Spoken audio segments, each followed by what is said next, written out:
Hello. No jacket, sunshine, but don't let that fool you. It's still colder than a witch's tit in a brass bra. I've been kind of busy the past few days. Still got a few problems I've got to get resolved, but I wasn't doing anything better, so I thought I'd come out and tell you the story about Antonio de Espejo. If you've been following the blog, you know a little bit about it. And if you want to read more about Antonio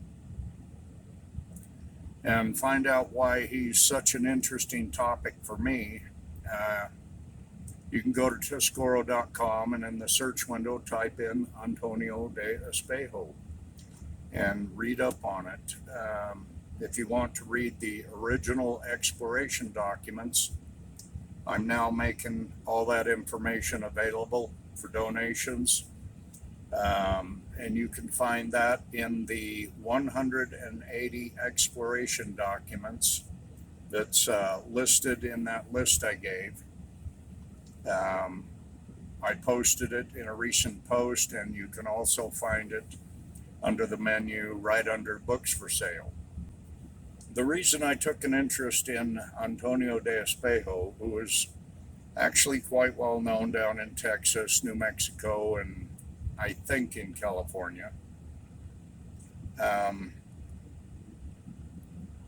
the reason I took an interest in it is because the maps that I have mentioned in previous videos that was given to a friend of mine by a Apache Navajo, and he explained that these maps came from my grandfathers when they had killed the Spaniards as they were traveling through the Four Corners area. Um,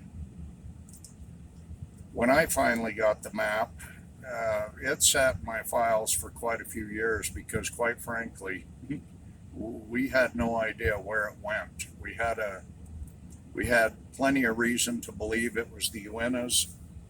The individual that gave it to me had his ideas of where it was, but one day I just pulled the map out and I said, by hell, it's time that we find out where this goes to. So between myself and a very good friend of mine, who is one hell of a researcher and quite knowledgeable of the Uintas, we finally found out where it goes to. Now, Antonio is known to the academics as a poor soldier of fortune that came to Mexico and made his way up through the ranks and eventually became a wealthy cattle rancher with him and his brother. I don't know exactly what it was that happened, not because I haven't read it, but because it's been so long since I read it. Him and his brother were accused of murder of one of their hands. And his brother was put in prison. Antonio fled to the northerly most outpost at the time.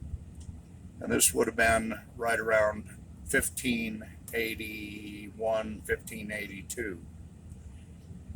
And Antonio was in the process of writing letters to the king to get license to go into the land northward and establish a land grant or a hacienda, if you will.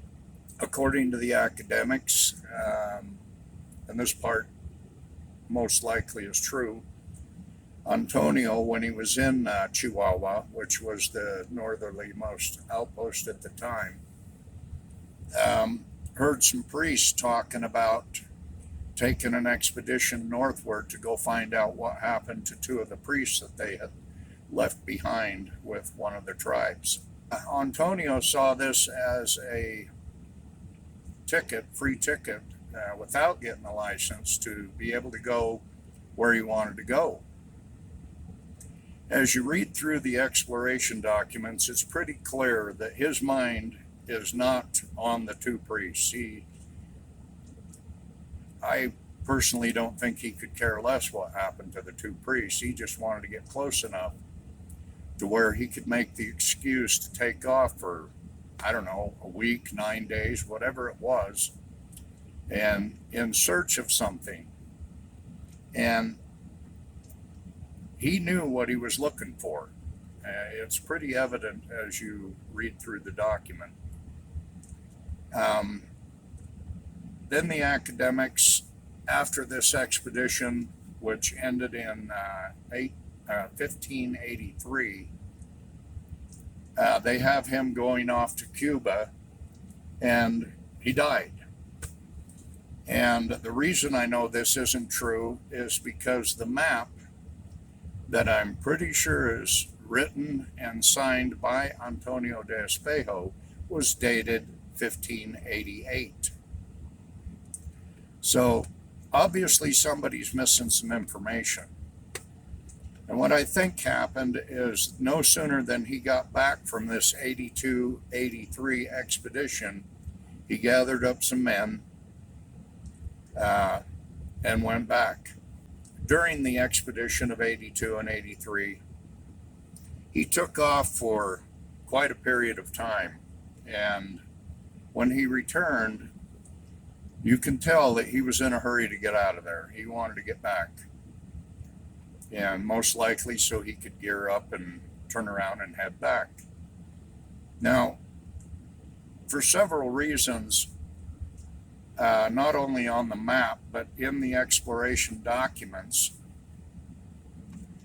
my guess is that Antonio was carrying some documents that were handed down from his ancestors. Documents that most likely dated all the way back to the Roman Empire. The Romans came here in 775. If you want to go look up some history on that, look for the term, the rise of the Western Roman Empire. You'll get a whole different idea of where the Western Roman Empire was. The Romans were here till about 1050 AD. And then they pretty much got their butts kicked and thrown out of here. I believe that Antonio came here as a wealthy man, carrying his family's documents, and he knew exactly what he was looking for. He was looking for his family's patrimony.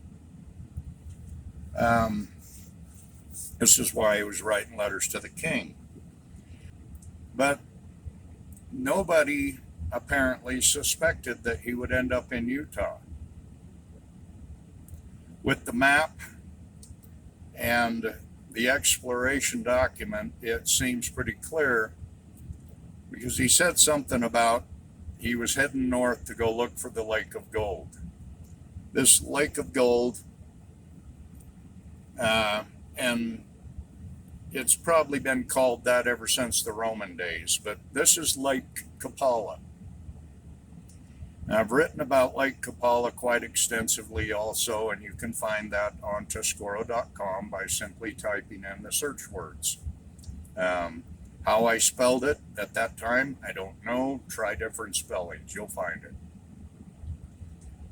But Antonio de Espejo, after he returned from this 82-83 exploration, he disappears.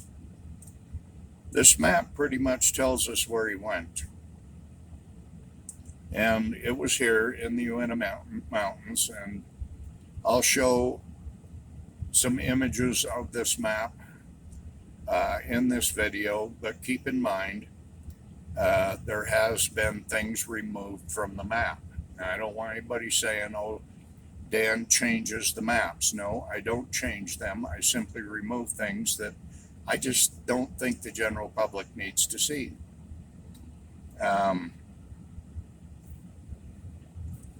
Antonio de Espejo spent 4 years in the Uinta Mountains.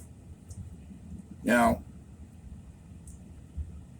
if you don't think this through, you have to understand that somehow Antonio de Espejo managed to create 13 mines, 2 vaults, and 3 military cache sites. I don't think Antonio had enough men with him on his second expedition to even warrant one military cache site. This is one of the reasons why I believe that the information on the map dates back to the Roman period, and likely his ancestors who had a land grant. Antonio, as far as I know, was never granted a land grant, but yet on the side of the map, I think it says Encomiendo, if I said it right. My Spanish friends out there will be laughing about right now, but it means land grant. And I often wondered, why would that be written on the map? Because that's what he wanted, or because that's what it was? Also, the use of the word Castilian. Now, Castilians still exist, but the term itself and the people pretty much phased out in the 1300s. There's still a large group of people down there who still refer to themselves as Castilians and speak a Castilian form of Spanish. But the evidence seems to be adding up as to what happened, and obviously we know what happened to Antonio. Otherwise, we wouldn't have the map. He was most likely killed along with his other men on their return trip. My interest in this map is obvious, but the first thing that I have been doing with this map for the past couple of years now is trying to verify some of the locations. With some help from some of my good friends, we've managed to verify 2 or 3 of the old mines out of the 13. We're pretty sure we have both of the vault sites, but we're still trying to prove it. And the best way to do that is to follow the trails on the map and take a drive up into the area, and with a little common sense, seeing where those trails go from point A to point B. There's certain points where these trails have to go up and over a saddle or a pass. Now, I don't know whether you knew this or not, but those saddles and those passes are some of the best places to see what's left of an old trail, even a trail that was created and used 500 years ago. I've managed to find several of these, and last year I was able to follow one of those trails all the way to probably within a few hundred yards of where the vault should be. So we'll see what happens this year. I'm pretty sure I've narrowed down where one of the military cache sites is, but not because of my own genius. It's because I have a friend who has a friend who actually found a military cache with weapons, armor, etc. And it just happens to be right where I put my mark on the map. What I mean by me putting the mark on the map, I'm talking about the 30-minute map version of it. It is where it's supposed to be.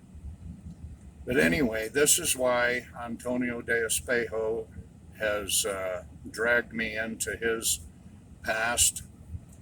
I find it fascinating that over and above what the academics say, saying that Escalante was the first Spanish individual to come up into the Uinta Mountains or anywhere in this area.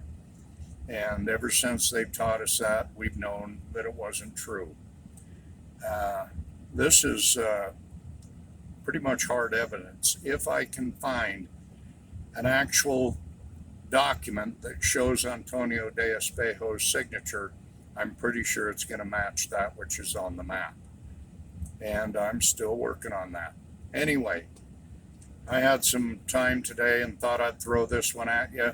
Don't forget to like, share, and subscribe. And don't forget to visit Toscoro.com. Go look at the research resource material that I've recently made available. I think you'll like it. So far, so good. Anyway, have a great day, and thanks for joining me.